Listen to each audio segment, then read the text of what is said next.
కనుక వీటన్నిటిని మనము అధిగమించి వీటిని జయిస్తూ దేవునిలో ఉన్నవన్నీ కూడా మనం స్వతంత్రించుకోవాలి. చప్పట్లు కొట్టి దేవుని మహింపరుద్దాం. హల్లెలూయా, హల్లెలూయా. దేవుని బిడ్డల నోట ఆశీర్వాదాలు ఉన్నాయి తెలుసా? మీ నోటి మాట శక్తి గలది, బలము గలది కదా. దేవుని సన్నిధికి వచ్చి వెళ్ళిన తర్వాత మనము జీవించిన దినాల్లో వారమంతా కూడా మన మాట ఏదంటే అది జరుగుతుంది. అందుకే మన మాటలో ఆశీర్వచనాలు ఉండాలి, దీవెనకరమైన వచనాలు ఉండాలి. కనుక ప్రతిది కూడా నెరవేర్చే దేవుడు. నీ నోటి మాటను బట్టి అది జరుగుతుంది. హల్లెలూయా. చూడండి, సంఖ్యాకాండంలో మనం చూసినట్లయితే 6వ అధ్యాయం 23 నుంచి మనం చదివినట్లయితే, ప్రజలమైన మనం ఏం చేయాలంటే ఇక్కడికి వచ్చి దీవించుకోవాలట మనందరం కూడా. సంఖ్యాకాండం 6వ అధ్యాయం 23 నుంచి, మీరు ఇశ్రాయేలీయులను ఇలాగు దీవింపవలెను. యెహోవా నిన్ను ఆశీర్వదించి నిన్ను కాపాడునుగాక. యెహోవా నీకు తన సన్నిధిని ప్రకాశింపచేసి నిన్ను కరుణించునుగాక. యెహోవా నీ మీద తన సన్నిధి కాంతి ఉదయింపచేసి నీకు సమాధానము కలుగ చేయునుగాక. అట్లు వారు ఇశ్రాయేలు మీద నా నామమును ఉచ్చరించుట వలన నేను వారిని ఆశీర్వదిస్తాను. హల్లెలూయా. అట్లు నా నామమును వారి మీద ఉచ్చరించుట వలన నేను వారిని ఆశీర్వాదిస్తాను. చూడండి, ఆశీర్వాదం ఎక్కడి నుంచి వస్తుంది? దేవుని మాట నీ నోటి నుంచి వెళ్ళినప్పుడే అది ఆశీర్వాదాన్ని ఇస్తుందట, అది దీవెనకరంగా మారుతుందట. హల్లెలూయా. కనుక దేవుని సన్నిధి అనేది ఒక ఛార్జింగ్ లాంటిది. సెల్ ఫోన్ ఛార్జ్ అయితేనే ఎలాగది ఉపయోగపడుతుందో అలాగ మనం ఒక దేవుని శక్తిని మనం పొందుకోవటానికి ఒక ఛార్జింగ్ గడ్డ లాంటిది దేవుని సన్నిధి. మనం ఇక్కడ శక్తిని పొందుకొని మనం వెళ్ళి ఆశీర్వదించినప్పుడు, మన నోటి నుంచి ఆశీర్వచనాలు పలికినప్పుడు అవి జరుగుతాయి, అవి నెరవేరుస్తాయి. హల్లెలూయా. మీరు అందరూ ఒకసారి అనండి, ఇక్కడ ఉన్న మిమ్మల్ని అందరినీ దేవుడు దీవించును గాక అనండి. చేతులు ఎత్తండి ఒకసారి. ఎలా దీవిస్తావు? ఎలా దీవిస్తావు? కొట్లాట ఎట్లా కొట్లాడతావు? కొట్లాడతాం కదా, ఈ చెయ్యి మొత్తం చాపుతాం ఎవరి మీద కొట్లాడుతాయి కదా. అలాగే దీవించినప్పుడు మనం ఎలా చేయాలి? యెహోవా మిమ్మల్ని అందరినీ దీవించునుగా. ఇలా రండి, ఒక బాగుంది కదా. యెహోవా మిమ్మల్ని అందరినీ ఆరిక అంటలేదు, చెయ్యి నొప్పొద్దా? యెహోవా మిమ్మల్ని అందరినీ దీవించునుగాక. వచ్చే వారం సాక్ష్యం చెప్పుదురుగాక. చప్పట్లు కొడదాం.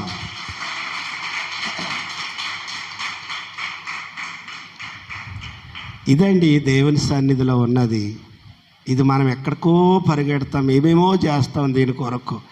మన యొద్దనే దేవుడు శక్తినిచ్చాడు. హల్లెలూయా, హల్లెలూయా. మా అమ్మ పాడేది ఒక పాట. చిన్నప్పుడు మంచం మీద పండుకోబెట్టుకుని అటు పక్కన మా చెల్లిని, ఇటు పక్కన నన్ను పండుకోబెట్టి దేవుని పాటలు పాడేది. నాకు బాగా గుర్తు ఏంటంటే, పాపరోగానికి మందు ఎటు తిరిగినా దొరకదు మందు, పాపరోగానికి మందు.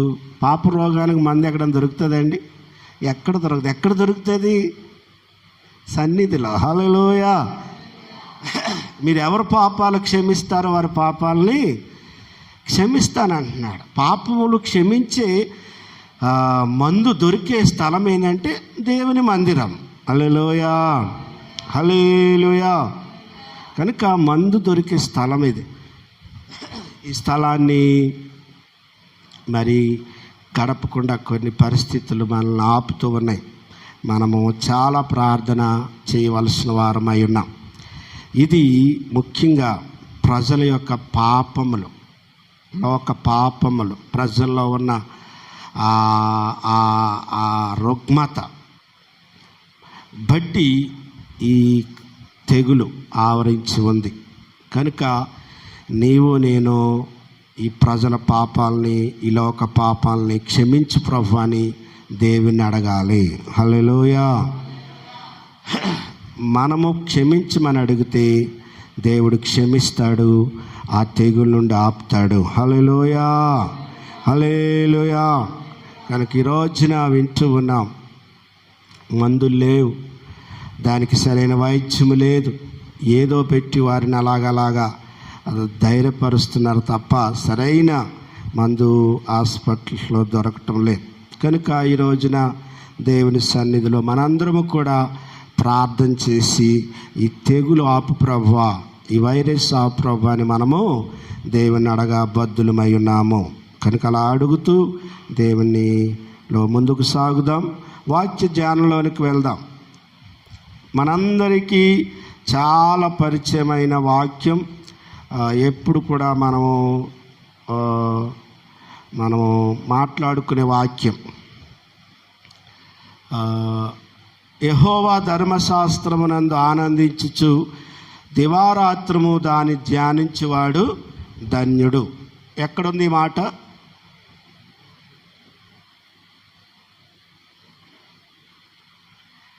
చదువుకున్న వాళ్ళు చెప్పండి, ఎక్కడుంది ఈ మాట? వెనక నుంచి మీరు గారు. ఇక్కడ 1 కీర్తనలో 2వ వచనం. అందరూ చదవండి, చదవండి. 1 2 3.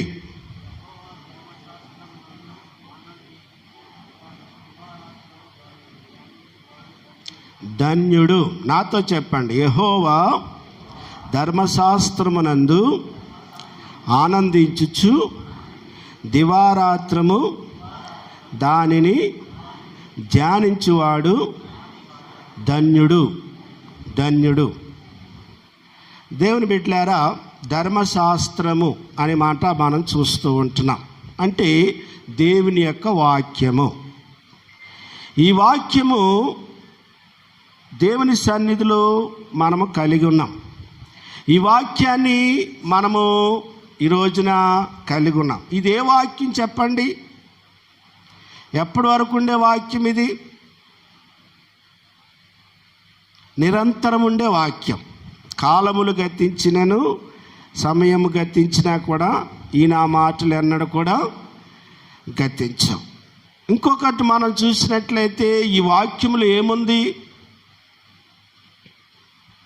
జీవం ఉంది. ఏమన్నా చెప్పండి? జీవం ఉన్నది. ఈ వాక్యములో జీవం ఉన్నది, శక్తి ఉంది. కనుక ఎన్నో లోకములో మనము చూస్తూ ఉన్నాం, చరిత్ర గ్రంథాలు చూస్తున్నాం, ఎన్నో చూస్తున్నాం. ఈ రోజున మరి అన్నీ కూడా అంతరించిపోతూ ఉన్నాయి. కానీ ఈ మాట ఇప్పటికీ కూడా సజీవమై ఉన్నది. చప్పట్లు కొట్టి దేవుని మహిమపరుద్దాం. దేవుని బిడ్డలారా, ఈ మాటను మనం ధ్యానించాలట. ఈ మాటను మనము ధ్యానిస్తూ ఉండాలట. ఈ మాటను బట్టి మనం ధ్యానిస్తే మనం ధన్యులమవుతామంట, ధన్యులుగా ఉంటామట. దేవుని బిడ్డలారా, ఈ మాటను మనం ఎప్పుడు కూడా కలిగి ఉండాలి. ఈ మాటను మనం కలిగి క్రీస్తు కొరకు మనము జీవించాలి. కొన్ని మాటలు నేను చెప్పి త్వరగా నేను ముగిస్తాను, ఎందుకంటే ఎక్కువ టైం తీసుకోకూడదని చాలా మేము సిద్ధపడి మేము ఈ స్థలాల్లో నిలబడి ఉన్నాం. దేవుని బిడ్డలారా, దేవుని యొక్క ధర్మశాస్త్రం అంటే దేవుని యొక్క వాక్యము. కనుక ఈ వాక్యాన్ని బైబిల్లో మనం చూసినట్లయితే ఆజ్ఞలని ప్రకటించారు ఒక చోట. ఇంకో చోట చూసినట్లయితే విధులుగా ఉన్నాయి. దీన్ని అలాగ కూడా మరి దీన్ని పలికారు. ఇంకా మనం చూసినట్లయితే ఈ వాక్యాన్ని బైబిల్లో పాలుతో పోల్చారు. దేంతో పోల్చారండి? పాలుతో పోల్చారు. పాల వంటిది జుంటే తేనె ధారల వంటిదని మనం చూస్తున్నాం. ఇంకా మనం చూసినట్లయితే పిండితో పోల్చారు. దేంతో పోల్చారు? పిండి, గోధుమ పిండి ఉంటుంది కదా, పిండితో పోల్చారు. ఇవన్నీ కూడా కాపాడుకుంటే భద్రంగా ఉంటాయా? ఇష్టానుసారంగా విడిచిపెడితే భద్రంగా ఉంటాయా? కాపాడుకుంటేనే భద్రంగా ఉంటాయి కదండి. ఒక మాట, ఒక పిండి ముద్దను పిసికి అలాగే ఉంచేసి అనుకో, చూద్దాంలే చేద్దాంలే అని ఒక రాత్రి అంతా అలా ఉంచి తెల్లవారు నువ్వు దాని దగ్గరికి వెళ్తే అది నీకు ఉపయోగపడుతుందా? పిండి ముద్ద దాన్ని రొట్టి చేసుకోవటానికి రెడీ చేసుకుని అట్లానే పెట్టేసి తెల్లవారి దాన్ని చేయటానికి ఉపయోగపడుతుందా? ఏమైతే చెప్పండి, పులిసిపోతుంది కదా. ఒకవేళ దాన్ని రెడీ చేసుకుని ఇష్టం వచ్చినట్టు అక్కడ పడేసి దాని తర్వాత ఉపయోగించుకుంటే కూడా మంచిది కాదు. దానికి ఒక భద్రత, మూత వేయాలి. మూత వేసుకుని భద్రంగా కాపాడుకోవాలి. అలాగే దేవుని వాక్యము కూడా మనం కాపాడుకోవాలి. హల్లెలూయా. తిమోతికి రాసిన పత్రిక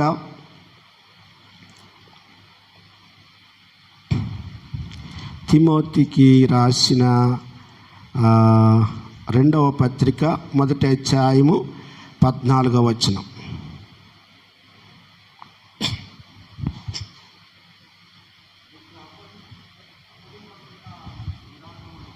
నీకు అప్పగింపబడిన పదార్థమును, ఆమేన్, నీకు అప్పగింపబడిన పదార్థమును మనలో నివసించు ఆ పరిశుద్ధాత్మ వలన కాపాడుకో. పదార్థం అంటే ఏంటండి? పిండి. దాన్ని కాపాడుకోవాలి. ఆ పిండి ముద్దను ఎలా మనం కాపాడుకుంటామో దేవుని వాక్యాన్ని అలా మనం భద్రపరచుకోవాలి. హల్లెలూయా, హల్లెలూయా. దీన్ని కాపాడుకునే విధంగా మనం కాపాడుకోవాలి. ఇశ్రాయేలుకి ఒక ఆజ్ఞ ఇచ్చాడు. ఐగుప్తు దేశం నుంచి వెళ్ళేటప్పుడు దేవుని బిడ్డలారా, ఐగుప్తు దేశం నుంచి బయలుదేరిన ప్రయాణము ఎటువంటిదంటే దేవుడు ఆజ్ఞ ఇచ్చేసాడు. మీరు లేవండి, స్నానాలు చేసుకోండి, ఇప్పుడు బయలుదేరేది ఉన్నది, ఈ టైంకి మీరు వెళ్ళాలి అని టైం చెప్పలేదు. అక్కడ ఇట్లా ఆజ్ఞ ఇచ్చాడంటే నిజంగా నేను అనుకుంటాను ఆ టైం ఎలాంటిదంటే పిండి పిసుకుని ముద్ద పెట్టుకుని రెడీ ఒట్టులు చేసుకునే టైం అనుకుంటా. ఆ టైంలో దేవుడు మీరు బయలుదేరిపోవాలన్నాడు. హల్లెలూయా. ఆ బయలుదేరిపోయేటప్పుడు స్త్రీలు ఆ వంట చేసేటప్పుడు అన్ని సర్దుకుని చేసుకున్నారు. తర్వాత సిద్ధపరచుకున్న పిండి ముద్ద ఉంది, ఆ పిండిని కూడా మూట కట్టేసుకున్నారు. మూట కట్టుకుని బయలుదేరేటప్పుడు వాళ్ళతో దేవుడు చెప్పాడు, నీ దగ్గరున్న పిండి ముద్ద పులిసిపోకుండా జాగ్రత్త పడు. హల్లెలూయా. నిజంగా వాళ్ళ ప్రయాణంలో వాళ్ళు చేసిన చక్కని పని ఏంటంటే ఆ పిండి ముద్దను కాపాడుకున్నారు. వాళ్ళు ఎలా కాపాడుకున్నారంటే మంచి పిండిని ఇంకా పొడి పిండిని తీసుకుని అందులో కలుపుకుంటూ పులిసిపోకుండా కాపాడుకున్నారు. ఆ పస్కా దగ్గరికి వెళ్ళి 3 దినాలు ప్రయాణం అనుకుంటా, దాదాపు అంతవరకు కూడా కాపాడుకుని అక్కడ రొట్టెలు చేసుకుని వాళ్ళందరూ బలి అర్పించి దేవుని ఆరాధించి చక్కగా స్తుతించారు. హల్లెలూయా, హల్లెలూయా. అలాగే నీ దగ్గరున్న ఈ పిండి పదార్థం లాంటి వాక్యమును కాపాడుకోవాలి. దాని మీద ఈగలు వాడకూడదు, దోమలు వాడకూడదు. ఆ పదార్థం ఎలాగైతే భద్రం కాపాడుకుంటామో ఈ వాక్యాన్ని అలా మనం కాపాడుకునేవారుగా మనం ఉండాలి. ఈ రోజున చింతించే విషయం ఏంటంటే ఈ వాక్యం లాగా ప్రజల్లో ఉండలేకపోతుంది.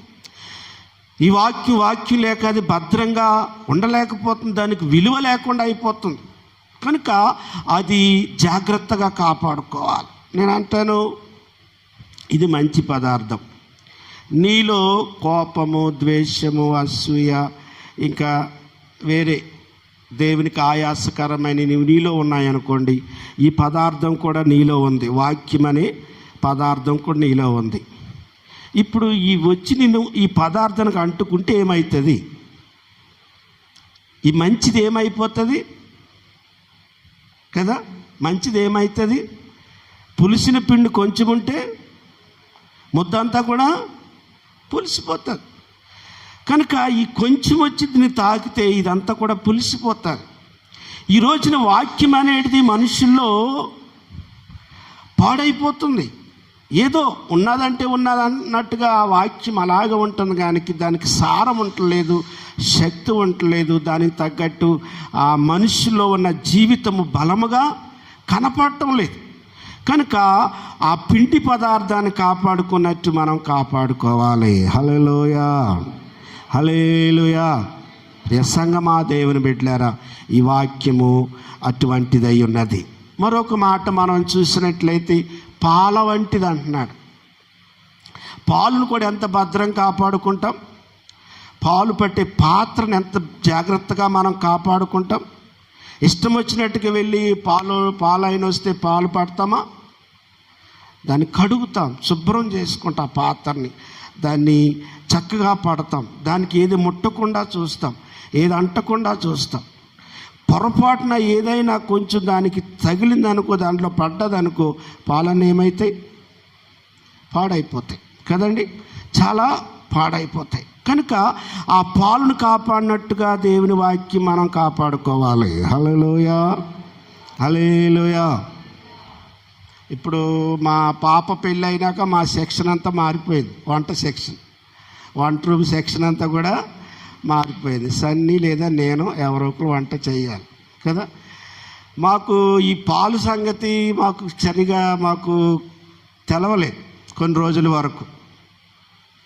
ఏం చేసేవారు అంటే, కొన్ని పాలు ఉన్నప్పుడు దాంట్లో తోడేసి పెరుగు కొరకు మేము తోడు పట్టేవాళ్ళం. ఈ తోడు పట్టే విషయంలో మేము చాలా రోజులు ఆ పాలను మర్చిపోయాం, దాన్ని గమనించుకోలేకపోయినాం. చివరికి చూస్తే తోడేయలేదు. ఒక టైంలో పెరుగు కొరకని అక్కడికి వెళ్తే గిన్నె దగ్గర తోడు వేయలేదు. ఆ పాలన్నీ ఏమైపోయి? పాడైపోయి. అయ్యో, ఇంత మంచి పాలు పాడైపోయినాయి అని మేము చాలా బాధపడ్డాం కొన్ని రోజుల వరకు. దేవుని బిడ్డలారా, మరి ఈ పాలు ఒకవేళ మనం ఒక రోజు మర్చిపోతే అవి మళ్ళా రేపటికి పనికి రావు. హల్లెలూయా. కనుక దాన్ని భద్రంగా కాపాడుకోవాలి, దాన్ని చాలా జాగ్రత్తగా కాపాడుకోవాలి. ఒక్కొక్కసారి సాయంకాలం పూట నాకు గుర్తొచ్చింది, అయ్యో పాలు తోడేయలేదు కదా అని దాన్ని వెంటనే కొంచెం వేడి చేసి గోరువెచ్చగా చేసి దాన్ని మళ్ళీ అంటే పాలు పోసి దాన్ని పెరుగయ్యేటట్టుగా జాగ్రత్తగా జాగ్రత్త తీసుకున్నా. అలాగా మరి దేవుని సన్నిధిలో నీవు ఈ వాక్యాన్ని జాగ్రత్తగా కాపాడుకోవాలి. హల్లెలూయా. పాల వంటిది, జుంటె తేనె వంటిది, నా జిహ్వకు మహా మధురమైనది. పాల వంటిది, జుంటె తేనె వంటిది, నా జిహ్వకు మేలిమి బంగారు కన్న మిన్నయైనది. మేలిమి బంగారు కన్న మిన్నయైనది, రత్నరాసుల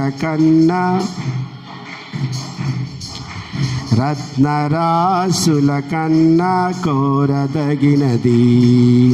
నీ వాక్యమే నన్ను బ్రతికించెను, పాదలలో నెమ్మదినిచ్చెను. నీ వాక్యమే నన్ను బ్రతికించెను, బాధలలో నెమ్మదినిచ్చెను. హల్లెలూయా. కనుక పాలలాగా మనము దేవుని వాక్యాన్ని కాపాడుకోవాలి. దేవుని వాక్యం మనలో నిలిచి ఉండాలి. వాక్యములో ఏముందంటే ఆశీర్వాదం ఉంది. హల్లెలూయా. దీవెన కొరకు మనం ఏదో తపస్సులు చేయవలసిన పని లేదు. ఆశీర్వాదం కొరకు ఏదో మనము చేయవలసిన అంటే పెద్దగా మనము ఇబ్బంది పడవలసిన పని లేదు. ఆశీర్వాదం నీ యొద్దనే ఉంది, నీ నోటనే ఉంది. హల్లెలూయా. నువ్వేది అడిగితే, ఏది కావాలని దేవుణ్ణి అడిగితే దేవుడు దాన్ని ఇస్తాడు. యోహాను సువార్త 15:7 మనం చూసినట్లయితే ఏమంటున్నాడు? నా యందు మీరును, మనందరికి తెలిసిన వాక్యం, మీ యందు నా మాటలు నిలిచి ఉన్నాడలా మీకు ఏది ఇష్టమో అడుగుడి, అది మీకు అనుగ్రహించబడిన. హల్లెలూయా. ఇక్కడ ఏదైనా కష్టం ఉందా? ఏదైనా బాధ ఉందా? అమ్మో ఎలాగా, అమ్మో ఎట్లా అనేట్టుగా లేవు ఇక్కడ. నా యందు మీరును, మీ యందు నా మాటలు నిలిచి ఉంటే మీరు ఏది ఇష్టం అడగమంటున్నాడు. హల్లెలూయా. దేవుడు ఎంత గొప్పవాడండి. ఏది ఇష్టం అడుగుడి, అది మీకు ఇస్తానంటున్నాడు. మన ఇంటి వాళ్ళు కూడా ఆ మాట అనరు కదా. నీకు ఇష్టమైంది నేను ఇస్తానని ఇప్పుడు అంటారా? భర్త భార్యతో ఎప్పుడు అన్నారా? అన్న వాళ్ళు ఉన్నారు ఇక్కడ. కష్టం కదా. ఏదో కొంచెం చేస్తానులే అమ్మా అన్నట్టుగా ఉంటాం. కానీ దేవుడు అంటాడు, మన ఇష్టాన్ని నెరవేర్చేవాడు. చప్పలు కొట్టి దేవుని మహింపరుద్దాం.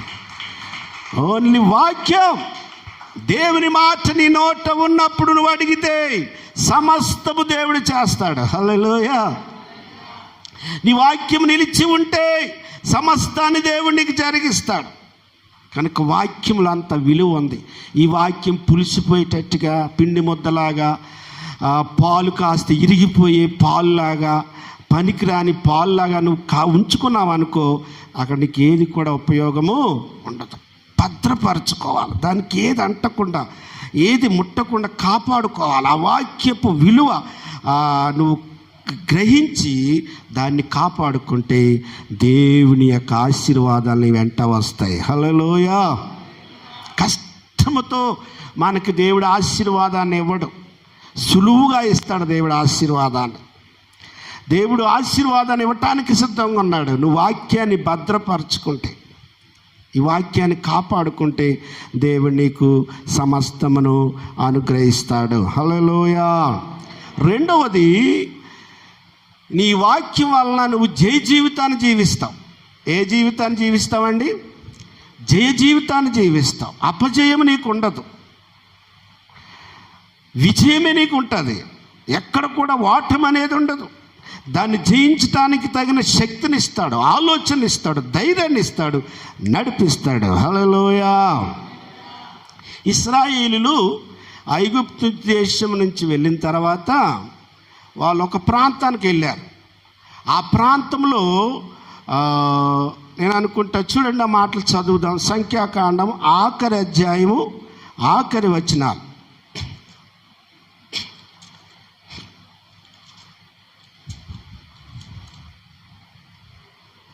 సంఖ్యాకాండము 1 అధ్యాయం 1 వచనం చదవండి.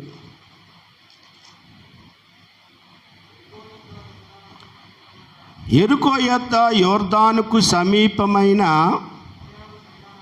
మోయాబు మైదానములలో యెహోవా మోషే చేత ఇవే ఎక్కడండి అమ్మది? యెరికో మైదానము, యోర్దాను ప్రాంతము, మోయాబు ప్రజలు, మూడు మనకు కనపడుతుంది. అక్కడ వారు ప్రయాణంలో ఉన్నారు. అక్కడ ఆ పరిస్థితులు అక్కడ వచ్చినాయి. యెరికో వచ్చింది, యోర్దాను వచ్చింది, మోయాబులు వచ్చారు. ఈ 3 పరిస్థితుల మధ్యలో మోషే చేత దేవుడు వారికి ఆజ్ఞ ఇచ్చాడు. హల్లెలూయా. ఈ ఆజ్ఞలు వారికి బయలుదేరినాయి. చూడండి, మనందరం కూడా చాలా పాటలు పాడుకుంటుంటాం.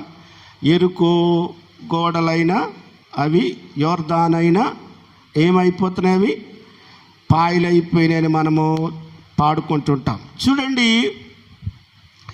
ఈ పరిస్థితుల్లో వారు దేవుని ఆజ్ఞను పట్టుకోవాలి. యెరికో పట్టణం పెద్ద మంచిదేమి కాదు.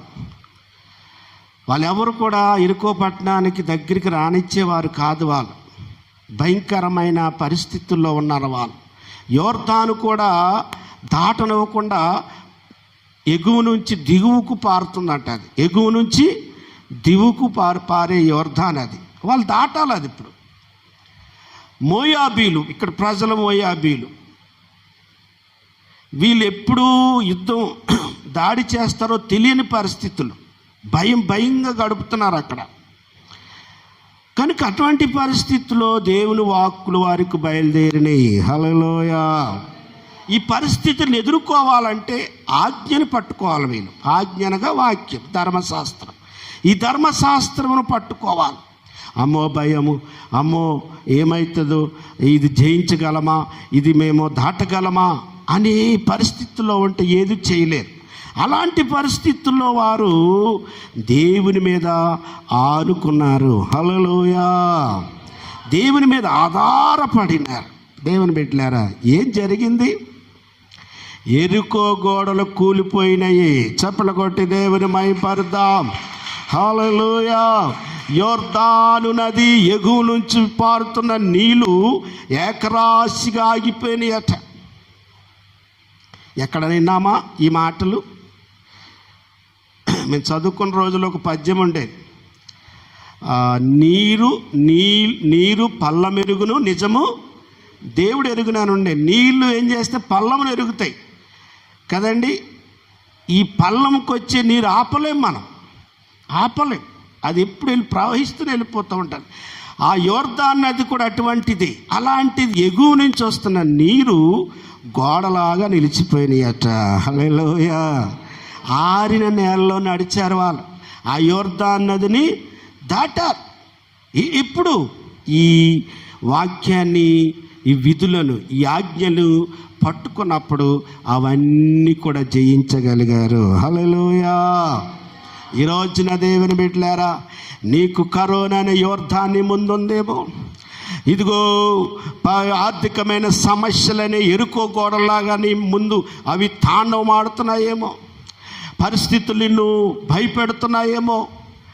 కనుక ఇలాంటి పరిస్థితుల్లో జీవిస్తున్న నీవు, నేను, మనందరం కూడా ఆజ్ఞను పట్టుకోవాలి, వాక్యాన్ని పట్టుకోవాలి.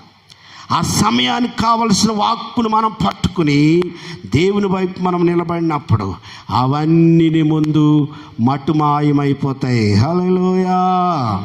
హల్లెలూయా. చూడండి, దావీదుకు సమస్య వచ్చినప్పుడు, శ్రమ వచ్చినప్పుడు దావీదు ఏం చేశాడు? 119వ కీర్తన 50వ వచనం చదువుదాం.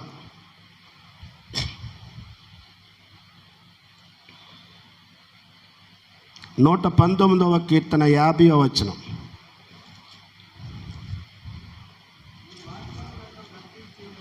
నీ వాక్యము నన్ను బ్రతికించుచున్నది,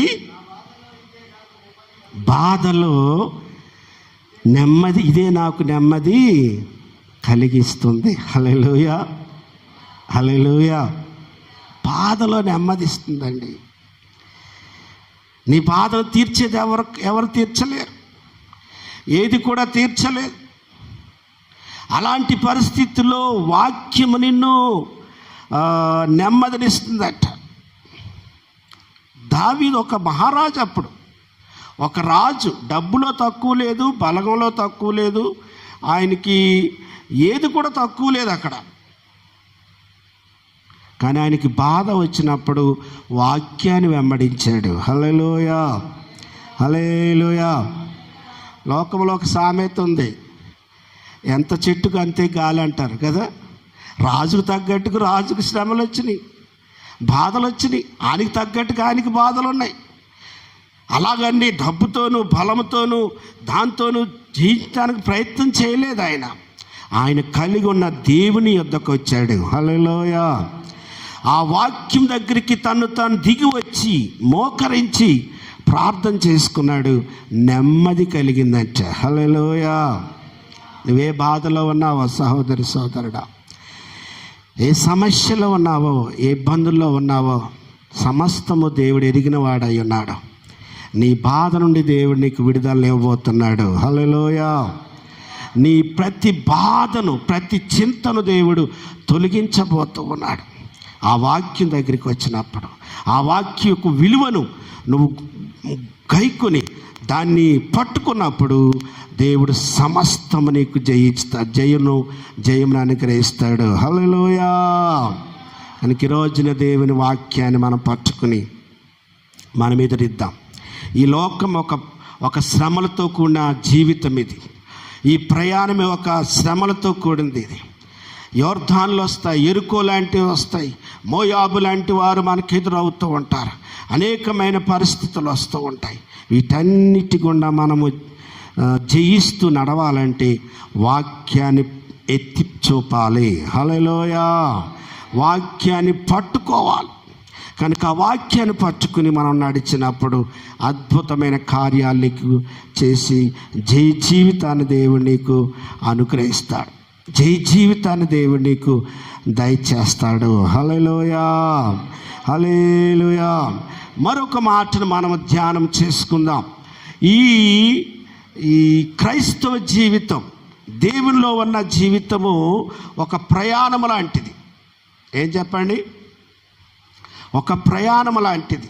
అందుకే ఏమంటున్నాడంటే, సాగిపోదును ఆగిపోను. నేను శ్రమలు వచ్చినా నేను ఆగిపోను, ఇబ్బందులు వచ్చినా నేను ఆగిపోను.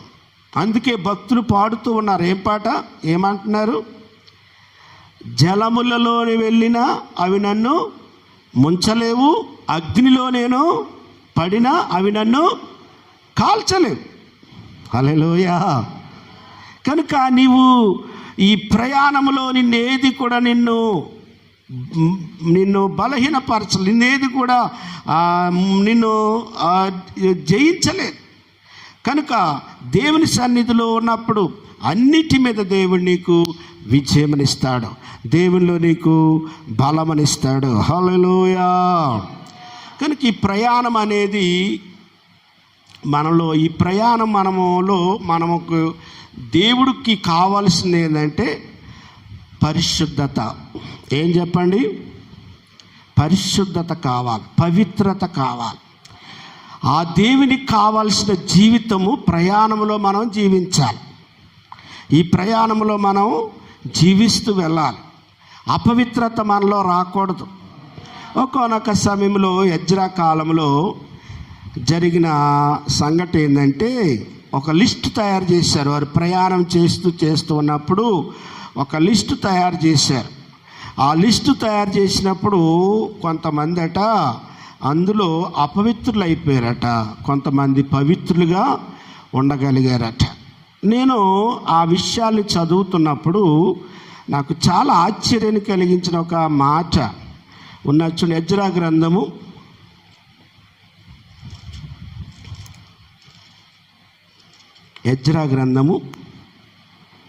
2వ అధ్యాయం.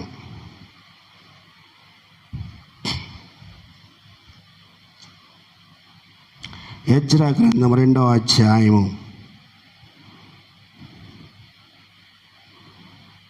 61 నుంచి చదువుదాం.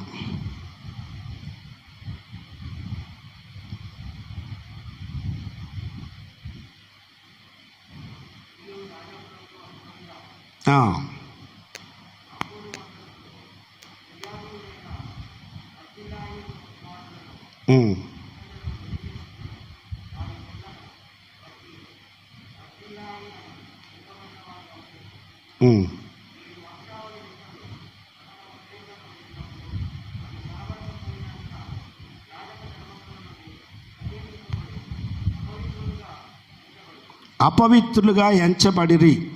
అలాగే 55వ వచనం చదవండి.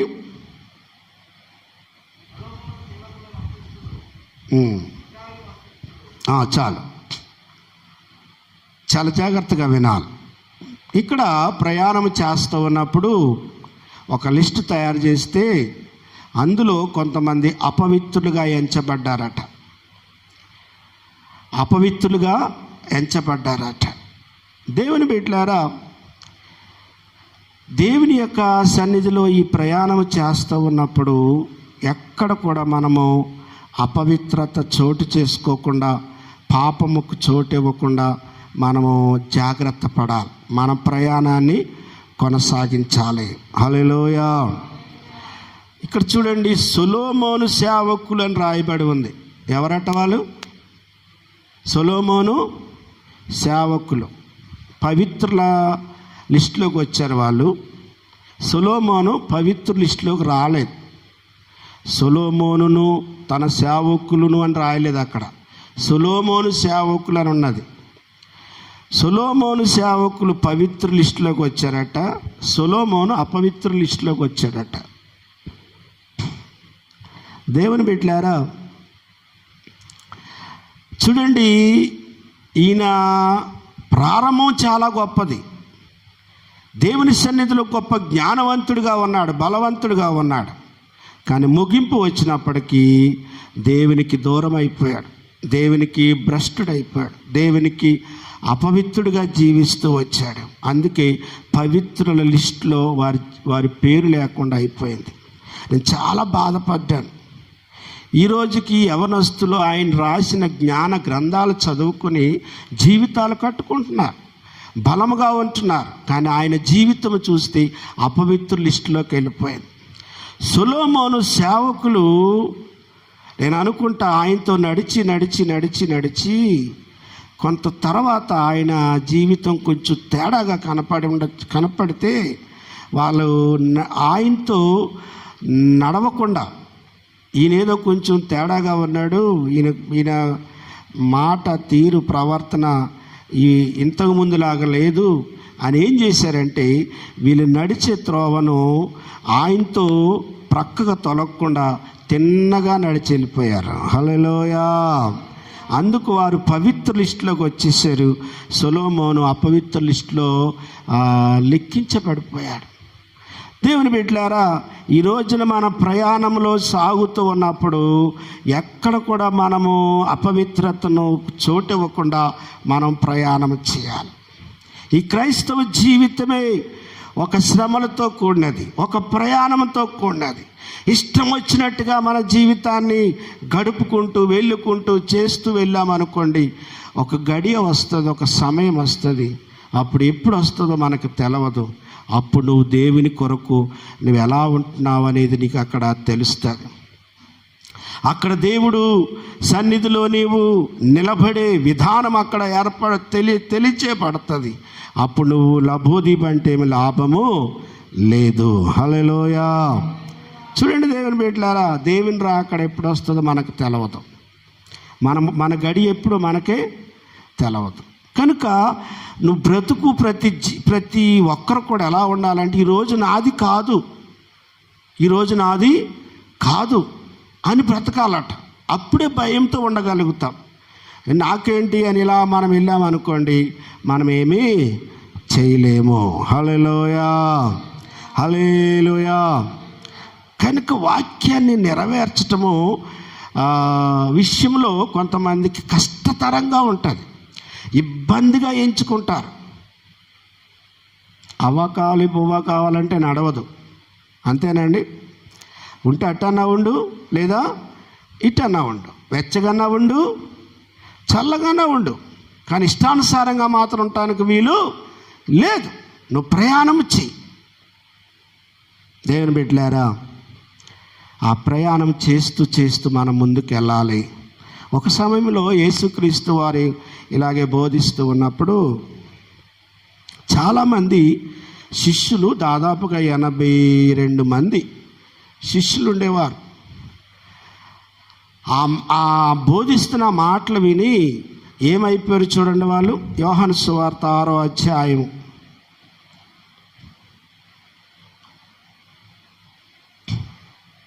యోహాను సువార్త 6వ అధ్యాయం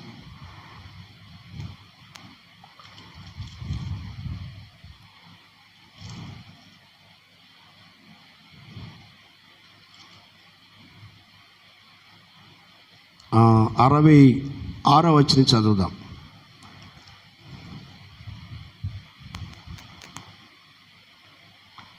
త్వరగా. అప్పటి నుండి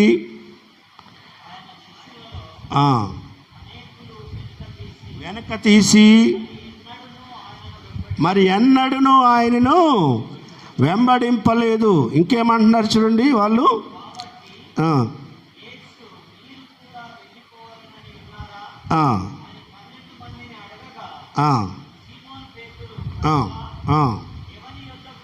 మేము ఎవరి యొద్దకు వెళ్ళుదుము, నీవే నిత్య జీవపు మాటలు గలవాడవు. చప్పలు కొట్టి దేవుని మహిమపరుద్దాం. హల్లెలూయా. 83 మంది 82 మంది దాదాపుగా ఆయనతో ఉండేవారు.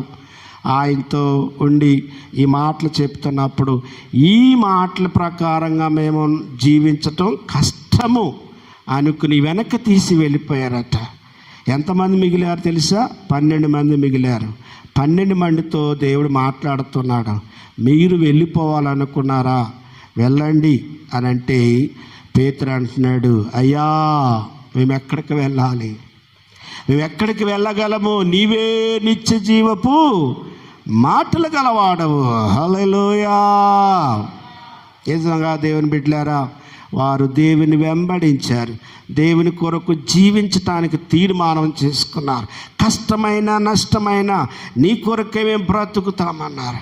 ఇదిగో నేను బ్రతుకుట క్రీస్తే, చావైతే లాభం అన్నట్టుగా తీర్మానం చేసుకుని నడిచారు. దేవుని బిడ్డలారా, వారు ప్రపంచంలో చరిత్రలో గొప్పవారుగా నిలిచిపోయారు. హల్లెలూయా. గొప్పవారుగా ఈరోజు వరకు క్రైస్తవ జీవితానికి, జనాంగానికి ఒక మాదిరిగా ఉండిపోయారు. వారి జీవితాలు ఒక మాదిరిగా నిలిచిపోయినాయి కనుక బలవంతులుగా వారు జీవించగలుగుతున్నారు. నీవు నేను ఈ రోజున దేవుని కొరకు జీవిస్తున్న జీవితంలో ఒకరికి ఉపయోగకరంగానే ఉండాలి, ఒకరికి దీవెనకరంగానే ఉండాలి. ఒక వ్యక్తి దేవుని రాజ్యం కొరకు సిద్ధపడే వ్యక్తిగా నీ జీవితము మాదిరిగా ఉండాలి. అక్కడ ఆ మాదిరికరమైన జీవితం నీ దగ్గర వారు నేర్చుకోవాలి. అలా జీవించాలి. ఏదో నాకు నేనకి గిరిగీత గీసుకుని నేను బ్రతుకుతానంటే నడిచేది కాదు. హల్లెలూయా. కనుక ఈ రోజున నీ మాట, నీ చూపు, నీ ఆలోచన, నీ ప్రవర్తన, నీ యొక్క ప్రతిదీ కూడా ఎలా ఉంటుందో ఒకసారి పరీక్షించుకోవాలి, సరిచూసుకోవాలి. దేవుని బిడ్డలారా, ఎక్కడ కూడా అపవిత్రత కలిగి ఉండకుండా జాగ్రత్త పడాలి, జాగ్రత్తగా మనం జీవించాలి. అలా ఉన్నప్పుడే క్రీస్తులో మనం పవిత్రులుగా ఉంటాము. హల్లెలూయా. ఈ ప్రయాణంలో దేవుడు మనతో మాట్లాడుతున్న మాట ఏంటంటే, హెబ్రీ పత్రికలో అంటాడు 12వ అధ్యాయంలో, పరిశుద్ధత లేకుండా ఎవరు ప్రభువును సమీపించలేరు. నీలో ఆ పరిశుద్ధత, పవిత్రత ఉంటేనే ఆయన సమీపించగలుగుతావు, ఆయన చూడగలుగుతావు, ఆయన చేరగలుగుతావు. అది లేకపోయింది అనుకో, నువ్వు ఆయన్ని సమీపించలేవు. హల్లెలూయా, హల్లెలూయా. కనుక దేవుని సన్నిధిలో ఉంటున్న మనము మన పవిత్ర లిస్టులో మనం ఉండాలి. మన ప్రయాణంలో అపవిత్రత రాకుండా మనము జాగ్రత్త పడాలి. క్రీస్తు కొరకు మనము జీవించాలి.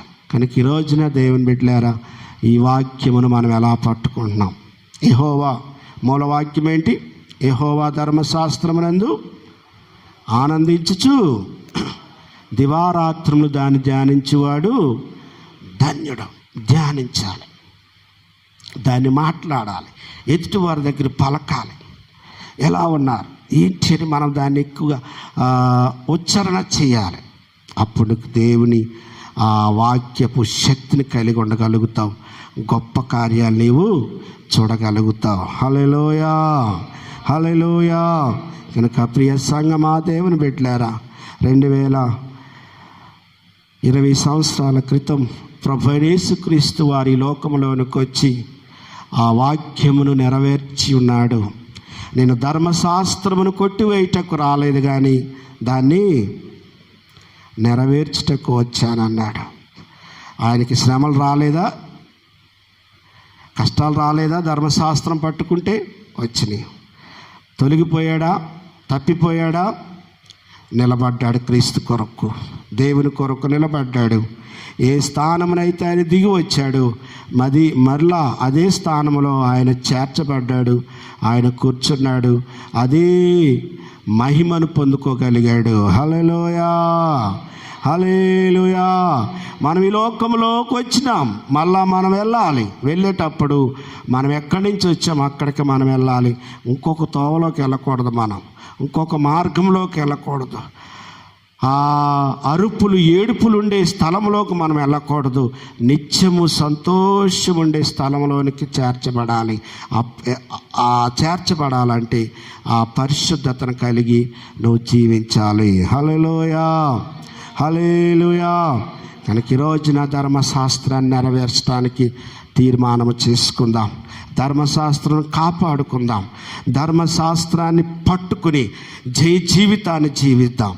ఆ ధర్మశాస్త్రమును పట్టుకుని పరిశుద్ధతను, పవిత్రతను కాపాడుకుంటూ క్రీస్తులో ప్రయాణం చేద్దాం. క్రీస్తులో ముందుకు సాగుతాం.